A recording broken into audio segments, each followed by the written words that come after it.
Inilah kehebatan dari Joko Widodo. Jokowi bisa mampu melihat bahwa orang ini sebetulnya adalah munafik. Presiden Joko Widodo mengeluarkan perintah agar JIS atau Jakarta International Stadium direnovasi, dibenahi untuk memenuhi standar FIFA. Erick Thohir langsung menyambut dan mengatakan bahwa ada beberapa item yang harus dibenahi dari Jakarta International Stadium. Salah satunya pertama kali yang beliau ungkapkan adalah akses pintu masuk ke stadion. Pada waktu dia mengungkapkan itu, langsung beramai-ramai pendukung dari seorang capres menyatakan bahwa pemerintah sedang mempolitisasi. Pemerintah membuat seolah-olah itu semua adalah kesalahan Anies. Apakah benar seperti ini? Sobat-sobatku semuanya, mereka membuat video dan di situ mereka sengaja menyorotkan stadion untuk menunjukkan ada banyak pintu di stadion itu. Seolah-olah menunjukkan bahwa Erick Thohir matanya buta, bahwa Erick Thohir matanya tidak dipakai untuk melihat karena stadion ini punya banyak pintu, tetapi Erick mengatakan hanya ada satu akses pintu masuk ke stadion.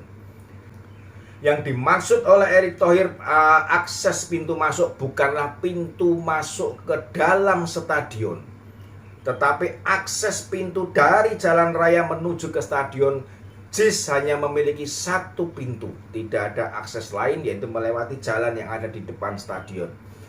Penonton konser Dewa beberapa waktu yang lalu mengalami sebuah tragedi yang tidak mengenakan, dan jika di situ terlibat adanya pertengkaran atau perkelahian dari penonton, maka tragedi Kanjuruhan akan terulang lagi. Dan ini tentunya tidak ingin terjadi lagi di dunia persepakbolaan Indonesia. Maka itu Erick Thohir mengatakan perlunya ada pintu yang lain selain satu pintu akses pintu masuk ini. Ternyata bukan hanya akses pintu, kekurangan yang dimiliki oleh JIS.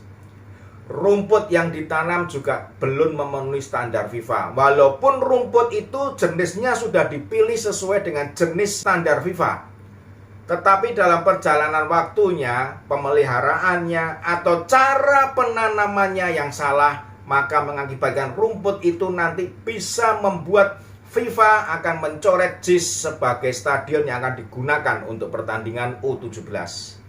Menteri PUPR Basuki bekerja sama dengan PT KAI, kemudian juga akan dibuatkan jembatan layang sehingga ada banyak pintu nanti akan menuju dan keluar dari stadion. Inilah yang dimaksud oleh Erick Thohir sebagai pintu masuk. Tempat parkir yang hanya bisa memuat 1.200 mobil itu pun perlu dibenahi. Ternyata seseorang yang bernama Surya Chandra dengan terang-terangan mengatakan FIFA di dalam menentukan stadion yang akan digunakan tidak pernah melihat atau menilai tempat parkir berapa banyak bisa memuat mobil. Memang FIFA tidak akan menilai kelayakan stadion dari sebuah tempat parkir. Tetapi kita sebagai tuan rumah tentu perlu memikirkan bagaimana agar akses penonton yang memiliki mobil tentu akan merasa mendapatkan tempat parkir yang dekat dengan stadion atau dekat dengan tempat di mana mereka akan menonton sebuah pertandingan atau sebuah konser. Mereka semua berbicara bahwa pemerintah saat ini mempolitisasi Anies Baswedan lewat dari JIS. Siapakah sebenarnya Surya Chandra? Surya Chandra adalah mantan wakil menteri ATR BPN semasa kabinet kedua dari pemerintahan Joko Widodo ini. Belum genap 5 tahun, dia diganti dengan orang lain. Begitu selesai dia direshuffle, maka saat itu pula dia menyatakan bahwa dia mendukung Anies Baswedan. Inilah kehebatan dari Joko Widodo. Orang yang menyatakan membantu Jokowi, tetapi Jokowi bisa mampu melihat bahwa orang ini sebetulnya adalah munafik, bahwa orang ini membantu, mendukung hanya karena ada faktor yang namanya keuntungan untuk kantong mereka. Pada saat mereka mengalami ujian di reshuffle, maka serta-merta langsung berbalik menentang dan memusuhi Joko Widodo. Ini terjadi di beberapa orang menteri yang diganti oleh Joko Widodo, termasuk juga ada juga penggantian komisaris sebuah BUMN. Pada saat diganti, maka langsung mereka menentang.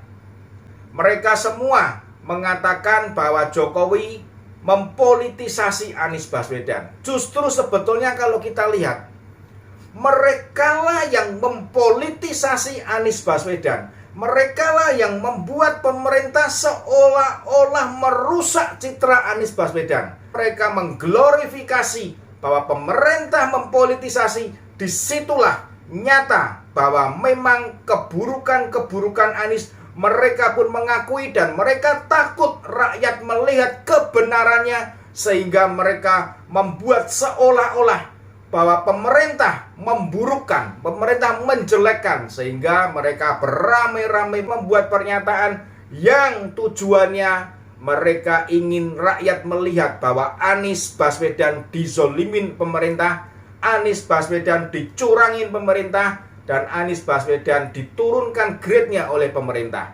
Dengan harapan rakyat menaruh simpati, rakyat menaruh belas kasihan, menaruh iba, dan rakyat akan mendukung Anies. Karena kebiasaan dari orang-orang Indonesia pada saat ini yaitu mendukung orang-orang yang dizolimin, yang benar-benar dizolimin sebetulnya.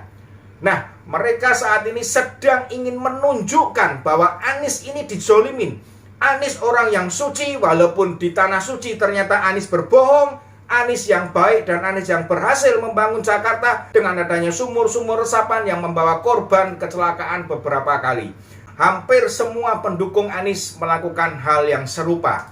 Entah itu karena kebodohan mereka, entah itu karena memang dibuat sedemikian rupa untuk mengkatrol, menaikkan elektabilitas Anies Rashid Baswedan. Anies bukan hanya sekedar dizolimin oleh pemerintah atau Anies dijegal oleh pemerintah, yang hal itu sebetulnya tidak mungkin dan tidak akan terjadi pemerintah menjegal Anies Baswedan. Seperti yang dikatakan oleh Mahfud MD bahwa Anies hanya bisa dijegal oleh partai koalisinya. Pada akhir-akhir ini memang kelihatan Partai Demokrat yang saat ini semakin dekat dan semakin mesra antara Partai Demokrat dan PDIP, di mana di situ mulai akan ada sebuah kerjasama yang baru, yang mungkin Partai Demokrat atau AHY, kandidat cawapres dari Partai Demokrat, mungkin akan tertarik bergabung dengan PDIP daripada menunggu Anies Baswedan mencawapreskan beliau, yang tidak akan mungkin terjadi karena melihat pertentangan antara Surya Paloh dengan SBY pada masa lalu, maka tampaknya AHY tidak akan bisa menjadi cawapres dari Anies Baswedan. Dalam sebuah wawancara, AHY dengan terang-terangan menyatakan bahwa kedua partai tersebut tidak akan bisa mencapreskan Anies Baswedan tanpa Partai Demokrat. Dan jelas AHY menginginkan sebuah kursi yang namanya cawapres. Dan itulah keinginan memang Partai Demokrat, ingin membuat seorang kadernya untuk duduk di tingkat pemerintahan yang tertinggi di Republik ini. Baik itu sebagai capres ataupun cawapres, memang sudah sejak lama Partai Demokrat mencalonkan AHY. Dan jika hal ini terjadi, Koalisi Perubahan tidak mencawapreskan AHY, maka hampir bisa dipastikan AHY akan hengkang dan lari ke PDIP, yang mungkin bisa memperlihatkan kepada dirinya bahwa ada masa depan dengan PDIP. Inilah tragedi dari seorang capres. Inilah mungkin akhir dari nasib seorang capres yang selalu membuat pencitraan, tidak pandang pencitraan itu lewat hal apa yang dia lakukan, baik itu hubungan dengan ulama atau bahkan dia tidak segan-segan di tanah suci membuat pencitraan yang dimana ternyata itu adalah sebuah kebohongan publik yang sangat luar biasa. Yang saya takutkan, Anies Baswedan sudah membuat kebohongan di tanah suci umat Islam. Ini pernah dilakukan dan pernah dialami oleh seorang tokoh di Republik ini, di mana dia mengatakan bahwa dia diundang di Arab Saudi dan dia menjadi tamu kehormatan kerajaan di Arab Saudi. Tetapi yang terjadi sepulang dari Tanah Suci itu, maka orang ini ternyata harus menginap di Hotel Kejaksaan Agung dan ternyata sampai saat ini statusnya adalah tahanan. Apakah Anies akan meniru tokoh ini? Karena berbohong di Tanah Suci, maka kepulangannya apakah mungkin dia akan mendapatkan sebagai tamu VVIP di KPK atau di Kejaksaan Agung? Kita tunggu kabar berikutnya dan kita tunggu kemanakah arah daripada koalisi Partai Perubahan. Jika ternyata Anies Rashid Baswedan sepulangnya dari menunaikan ibadah haji ternyata harus berurusan dengan KPK dan kemudian mempertanggungjawabkan semua perbuatan atau perlakuan selama dia memerintah DKI Jakarta. Sobatku semuanya, kesan pertama begitu menggoda. Selanjutnya, salam.